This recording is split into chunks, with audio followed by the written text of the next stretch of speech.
The phone buzzed at 9 p.m.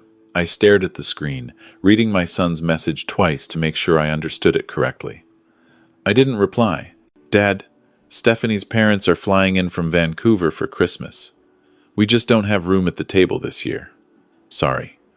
Maybe we can do something in January? 67 years old, and this was my first Christmas uninvited from my own son's house. I set the phone down on the kitchen counter, the same counter where my late wife Margaret and I had wrapped presents for Michael every Christmas Eve for 30 years. She'd been gone 3 years now, and this was the first time I'd actually felt completely alone. I poured myself a whiskey. Canadian Club, Margaret's favorite for me. The apartment felt smaller than usual. After she passed, I'd sold our house in Toronto, the one we'd raised Michael in. Too many memories, too many rooms. I'd moved to this one bedroom in Mississauga, closer to Michael and his family. Or so I'd thought. The rational part of my brain understood. Space is limited. In-laws visiting. These things happen. But the father in me, the one who'd driven through a snowstorm to make it to Michael's hockey games, who'd co-signed his first car loan, who'd helped with the down payment on his house, that part couldn't quite make sense of it. I picked up my phone again, scrolling through last year's Christmas photos. Michael, Stephanie, and the kids, 7-year-old Emma and 5-year-old Jack, all wearing matching pajamas in front of their tree. I was in those photos too. Margaret's cardigan draped over my shoulders because Emma had said it made her feel like Grandma was still there. My thumb hovered over Michael's contact. I could call. I could ask if maybe I could come for just an hour, just to see the kids open their presents. But something stopped me. Pride, maybe. Or the memory of Margaret's voice from years ago, after a particularly difficult conversation with her own mother. Richard, you teach people how to treat you. I finished my whiskey and went to bed, but sleep didn't come easy. The next morning, I did what I always did when my mind was too noisy. I went to my workshop. The building superintendent let me rent a storage unit in the basement, and I'd converted it into a small woodworking space. Old habits die hard, and even in retirement, I needed to keep my hands busy. I was sanding down a jewelry box I'd been making for Emma when my phone rang. James Thornton. We'd worked construction together for 20 years before he started his own contracting company, and I'd stayed on as a carpenter. He'd made a fortune building custom homes in Muskoka, while I'd made a decent living and a pension. No regrets there. Different paths, same friendship. Richard, how's retirement treating you? Can't complain, James. Just working on a project for my granddaughter. That's actually why I'm calling. You remember I mentioned I volunteer at the Habitat for Humanity build in Barrie? I did. James had gotten involved after his wife Paula died 5 years ago. Said it gave him purpose. Well, we're short a skilled carpenter for the holiday build. I know it's last minute, and it's Christmas week, but I thought of you. Could use those expert hands of yours. We're building a house for a single mother and her 3 kids, trying to get it weather-tight before the real cold hits. I thought about my empty calendar, about a Christmas day with nothing but TV dinners and old movies. When do you need me? Tomorrow morning? I can pick you up. I'm staying at my cottage in Aurelia for the month. You could stay over if you don't want to drive back and forth. Got plenty of room. I hesitated. James, I appreciate it, but I don't want to impose. Richard, I'm rattling around in a 4-bedroom cottage by myself. Paula would haunt me if I didn't offer. Besides, we can catch the Leafs games together, just like old times. Something in my chest loosened. All right, you've got yourself a carpenter. Excellent. Oh, and Richard, pack for a few days. After the build, I'm having a small Christmas dinner. Just a few folks from the lake. Nothing fancy, but you're welcome to stay. After we hung up, I looked around my apartment. 1 bedroom, 1 bathroom, 1 television, 1 of everything, including me. Maybe a few days away wouldn't be such a bad thing. I didn't tell Michael I was going.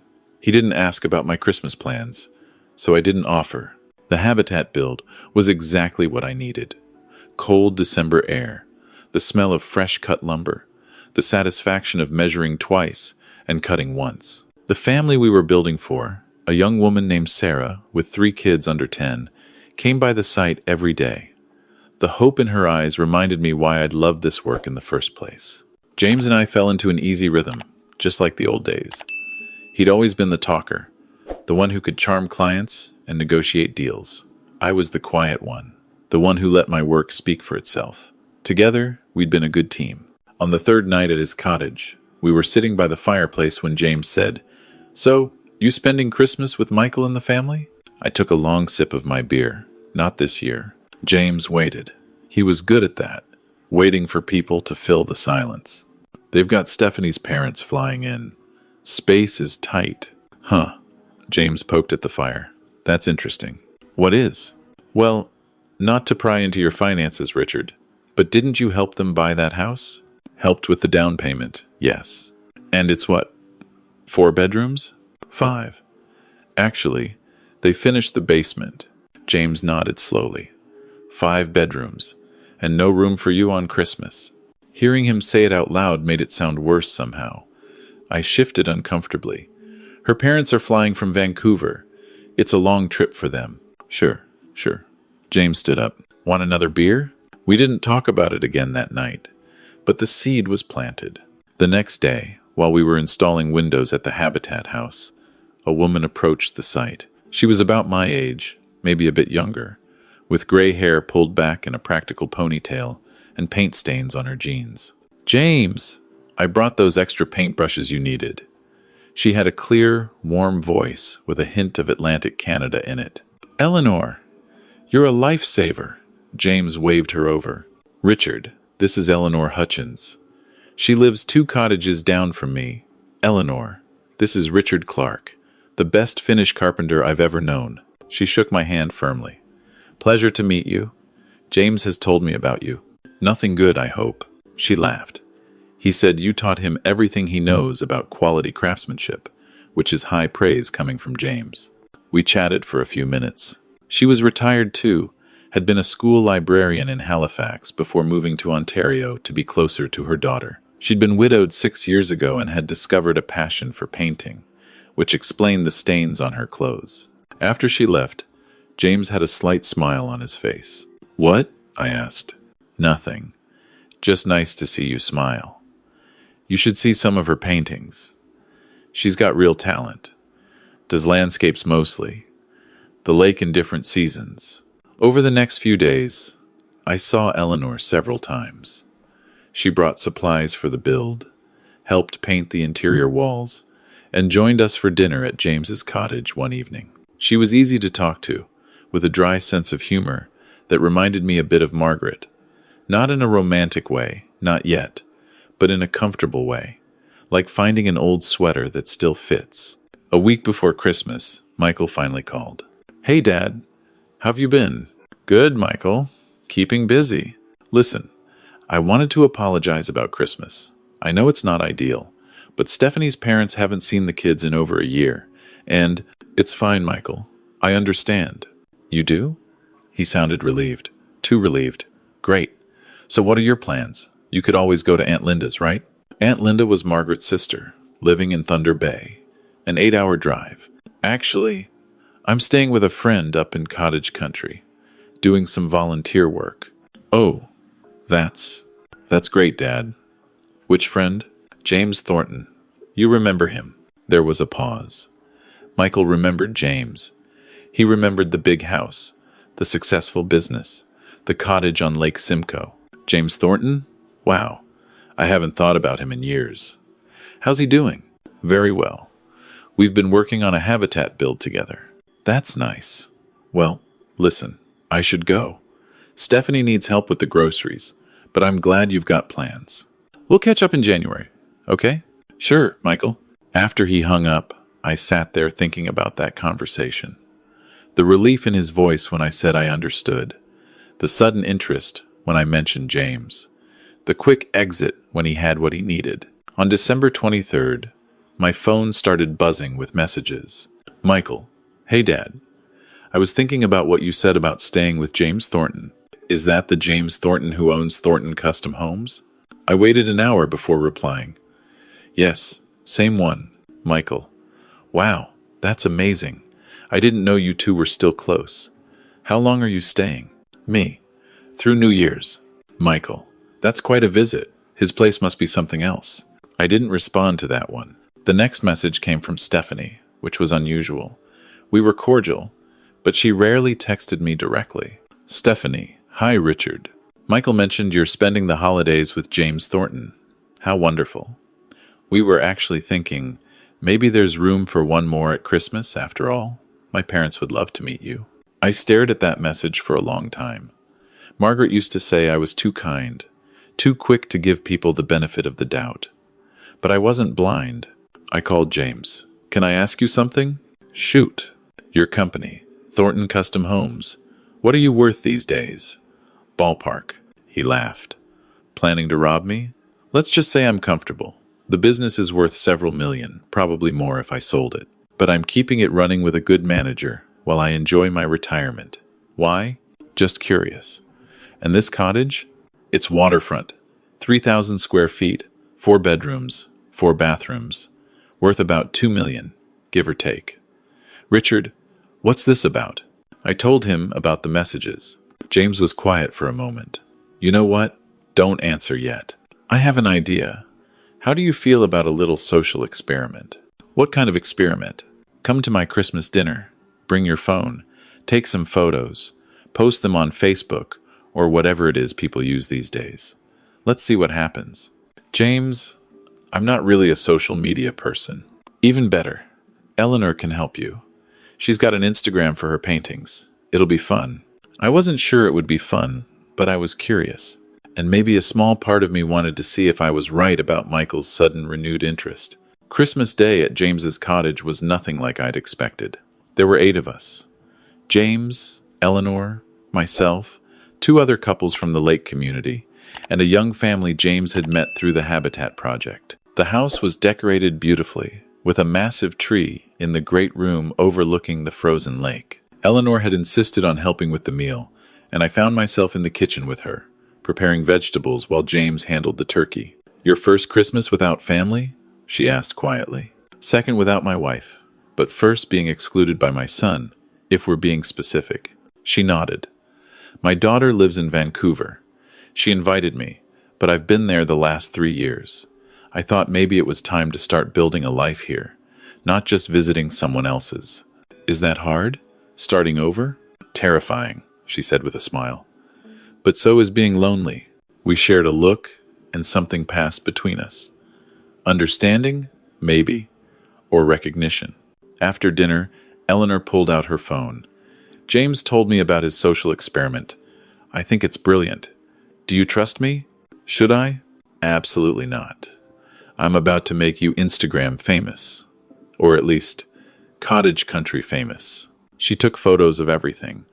The dinner table set with James's nice china, the view from the deck, James and me by the fireplace with expensive whiskeys, the sunset over the frozen lake. She even convinced me to pose for a few, looking far more relaxed and happy than I'd felt in months. Now, you need to post these with a caption, something simple. Like what? How about, grateful for unexpected friendships and new traditions? Merry Christmas from Lake Simcoe. It felt a bit silly, but I posted them. I had maybe 50 Facebook friends, mostly old work colleagues and distant family. I didn't expect much reaction. I was wrong. Within an hour, my phone started buzzing. Likes, comments, shares, but the messages were what really got my attention. Michael, Dad, is that James Thornton's cottage? Stephanie. Richard, this looks absolutely beautiful. I had no idea you had such close friends with such lovely homes. Michael, why didn't you tell us you were going somewhere so nice? We thought you were just crashing on someone's couch or something. That one stung. They thought I'd be on a couch somewhere, and they were fine with it. Then the calls started. I let them go to voicemail. James watched this all unfold with an amused expression. You want to take any of those calls? Not particularly. Eleanor brought me another whiskey. You know, there's going to be fallout from this. I know. They're going to want to make amends, invite you to things, be suddenly very interested in your life. I know that too. And what are you going to do? I thought about it. About Margaret, about the house we'd sold, about the years of showing up for Michael's life, about the assumption that I'd just be fine, that I'd understand, that I didn't need a place at the table. I'm going to finish my whiskey and enjoy the rest of this evening with people who actually wanted me here. The voicemails piled up. Michael, apologizing, saying they'd made a mistake. Could I come for Boxing Day? Stephanie, inviting me to New Year's. They'd love to have me. More calls over the next few days, each one a bit more desperate than the last. I finally called Michael back on December 28th. Dad, thank God. We've been so worried. We tried to call on Christmas. I know. I was busy. Look, Dad, we made a terrible mistake. Stephanie's parents ended up leaving early anyway. Something about wanting to see Vancouver friends. We had all this extra room, and you were at that cottage, and we just felt bad that you'd excluded your father while I was having a better Christmas than you planned for me. Silence. Dad, that's not. We just wanted you to know you're always welcome. Am I, Michael? Because the message I received said, we just don't have room. Not, it's complicated. Not, can we find a compromise? Just, we don't have room. I know how that sounded, but what? But it's okay because you thought I'd be alone and pathetic? But now that you've seen I have friends, a life, suddenly there's room? Dad, please. Stephanie's parents were coming, and her mom has all these dietary restrictions, and the kids wanted to make sure everything was perfect for them. And I'm your father. I don't get the same consideration? More silence. Here's what I think, Michael. I think you and Stephanie made a choice. Maybe you thought it was easier. Maybe you thought I wouldn't mind. Maybe you just didn't think about me at all, and that's fine. You're an adult, you make your choices, but I get to make mine too. What does that mean? It means I'm staying up here through New Year's. James has invited me, and I've accepted. After that, I'll be getting back to my life, and you'll be getting back to yours. Dad, don't. I'm not cutting you off, Michael. I'm just not rearranging my life to fit into the spaces you leave me anymore. If you want to have a relationship with me, we can work on that. But it's going to be based on mutual respect, not convenience. I hung up before he could respond. Eleanor found me on the deck afterward, staring out at the lake. That sounded difficult. It was necessary. Good for you! She stood beside me, our shoulders almost touching. James told me you're staying through New Year's? If the invitation still stands, it does. And after that, I don't know. I've got an apartment I've been thinking of giving up. Too small, too temporary. I think I was waiting for something, but I'm not sure what anymore. Well, if you need a place to think, I've got that cottage 2 doors down. 3 bedrooms, all empty except for me and my paintings. I could use someone handy to help fix the dock before spring. I looked at her. That sounds like more than just fixing a dock. Maybe it is. Or maybe it's just 2 people who are tired of being lonely, trying to figure out what comes next. No pressure, Richard. Just a thought. Over the next few days, I spent more time at Eleanor's cottage. She showed me her paintings, dozens of them, capturing the lake in every season. We talked about our late spouses, about grief, about the fear of betraying their memory by being happy again. She'd lost her husband to cancer. A long goodbye, she said, was both a gift and a curse. I got to say everything I needed to say, she told me, but I also had to watch him slip away piece by piece. Sometimes I wonder which is harder, that or your sudden loss. They're both hard, I said, just different kinds of hard. On New Year's Eve, James hosted another dinner, smaller this time. Just the 3 of us. We toasted to Paula and Margaret, to absent friends and new beginnings. At midnight, Eleanor kissed my cheek and said, "Happy New Year, Richard. May it be better than the last." I stayed another week after that.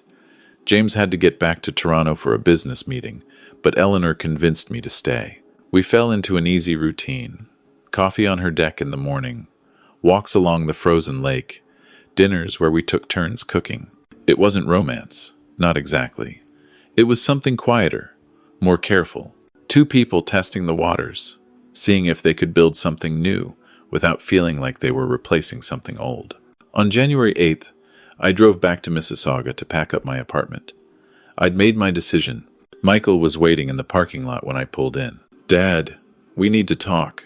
I let him follow me upstairs. The apartment looked even smaller after the spaciousness of the cottage. "I'm selling the lease," I told him, as I started packing books into boxes. His face went pale. "What? Why? Where are you going?" "I'm moving to Aurelia. Eleanor, James's neighbor, has a cottage. I'm going to rent her spare room, help her fix up the place. Maybe buy something nearby if it works out." "Dad, you can't make major life decisions based on one Christmas." I turned to face him. "I'm not. I'm making a decision based on 3 years of being alone, of feeling like a burden, of being excluded from the life I helped build for you. That's not fair, isn't it? Michael, when's the last time you called me just to talk? Not to ask for advice about the house, or to see if I could watch the kids, but just to see how I was doing." He opened his mouth, then closed it. "I love you, son. I love Emma and Jack. But I'm 67 years old, and I'm not going to spend whatever years I have left waiting for invitations that only come when it's convenient. I'm going to build a life that makes me happy. With this Eleanor woman? Dad, you barely know her. I know she showed up with paintbrushes for a build she wasn't even part of. I know she makes me laugh. I know she understands what it's like to lose someone and be brave enough to try again. That's more than I can say for my own family right now." Michael sat down heavily on my couch. "Is this about the money?" "What money?" "The down payment. The help with the house. Is this because we're not, I don't know, grateful enough?" I felt something crack inside me. The fact that you think that's what this is about tells me everything I need to know. This isn't about money, Michael. It's about respect. It's about being valued for more than my wallet. Dad, I'm not cutting you off financially. I'm not demanding gratitude. I'm just choosing to spend my time with people who want me around, not people who tolerate me when it suits them. He was quiet for a long time. "I'm sorry. I really am. We got caught up in our own stuff, and we didn't think about how it would feel for you. That's on us. Thank you for saying that. But Dad, moving to cottage country? That's pretty drastic. Is it? Or is it exactly what I should have done years ago instead of trying to fit into a life that doesn't really have space for me?" He didn't have an answer for that. Before he left, I told him about the trust I'd set up for Emma and Jack. I'd been planning to mention it in my will, but I wanted him to know now.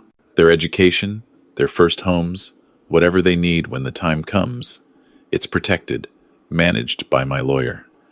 Neither you nor Stephanie can touch it. Dad, I would never. I know, but I also know that people change when money's involved. This way, there's no question. The kids are taken care of, no matter what. His eyes glistened.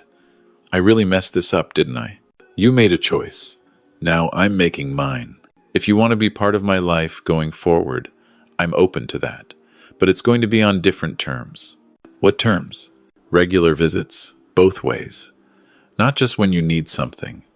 Real conversations, including me in family plans, not as an afterthought. And most importantly, treating me like a person who has his own life, not just an accessory to yours. He nodded slowly. I can do that. I want to do that. Then we'll see how it goes. We hugged before he left, and it felt different. More honest, maybe. Or just more fragile. I moved to Aurelia 2 weeks later. Eleanor helped me unpack, turning her spare room into a combination bedroom and workshop. James loaned me his truck to move my larger tools. The first month was an adjustment. Small town life, quieter rhythms, long winter nights. But Eleanor and I found our way. She painted in the mornings while I worked on furniture in my shop. We had dinner together most nights, sometimes at her place, sometimes at James's when he was up from Toronto. Michael and Stephanie brought the kids up in February. It was awkward at first, but Emma and Jack loved the cottage, loved the snow and the lake and the promise of summer swimming. Grandpa, can we come back in the summer? Emma asked. Anytime, sweetheart. There's always room for you here. I saw Michael notice that. Notice the emphasis on always. In March, Eleanor and I took her car to Halifax to see her daughter. It was the first time I'd met any of her family, and I was nervous, but her daughter Sarah was welcoming, curious about the man who'd brought light back into her mother's eyes. She seems happy, Sarah told me one afternoon while Eleanor was at an art gallery. Happier than she's been since Dad died. I hope so. She's done the same for me. Good, because if you hurt her, I know people in the Maritimes who know how to make problems disappear. She was smiling when she said it, but I believed her. By spring, I'd stopped renting the room and started discussing property with Eleanor. There was a house for sale on her street, a modest 3-bedroom with a big garage I could convert to a proper workshop. Are you sure? She asked when I brought it up. That's a big commitment. I'm sure. I want my own space, but I want to be near you. This seems like a good compromise. What will people think? That 2 old people are figuring out how to be happy. Let them think. We bought the house together, splitting it 60-40. She insisted on paying her share, said it was important to her to be an equal partner. I understood that. Michael came up to help me move in, just the 2 of us, while Stephanie watched the kids. This is really nice, Dad. I'm happy for you. Thank you. I've been thinking a lot about what you said, about making room for people, really making room. Stephanie and we're going to do better. We already started family counseling, actually, working on some stuff. I looked at him with new respect. That's good, Michael. That's really good. And I want you to know, the Christmas thing, that's never going to happen again. You're always welcome, always invited. I mean it. I appreciate that. But Michael, even if I'm invited, I might not always come. I've got my own life now, my own traditions, and that's okay. He thought about that. Yeah, it is. In June, James convinced Eleanor and me to volunteer at another habitat build. This time, Eleanor brought her painting supplies and taught the kids how to paint while we worked. Watching her show a 7-year-old how to mix colors, I thought about all the years I'd spent focused on just one family, one path forward. This was better, wider, more generous. On what would have been my and Margaret's 45th anniversary, I went to her grave. I brought flowers and sat on the bench nearby, talking to her the way I sometimes did. I hope you'd approve, I told her. Eleanor's not trying to replace you. Nobody could. But she's good company, and she makes me laugh. And I think you'd like her. She reminds me a bit of your friend Carol, actually. Same no-nonsense attitude. The wind rustled through the trees, and I chose to take that as agreement. That evening, Eleanor made dinner at my place, her first time cooking in my kitchen. This feels domestic, she observed. Is that okay? I think so. Is it okay for you? Yes. But Eleanor, I need to say something. She set down her wine glass. That sounds serious. I'm 70 years old next month. 67. Fine. 67. And I'm not interested in playing games or pretending this is just a casual friendship. You matter to me. This matters to me. And I'd like to know if you feel the same way. She smiled. Richard Clark, are you trying to DTR? TR. Define the relationship. It's what the kids say. I'm too old for codes. I'm trying to ask if you want to be my girlfriend. Or partner. Or whatever we're calling it these days. She came around the table and kissed me, properly this time. Yes, to all of the above, though I prefer partner. It sounds less like high school. Partner it is. We told our families over the summer. Michael seemed genuinely happy for me. Eleanor's daughter was more skeptical, but she warmed up when she saw how we were together. In August, we had a big gathering at the cottage for my 68th birthday. Michael, Stephanie, and the kids came up for the weekend. James hosted a barbecue.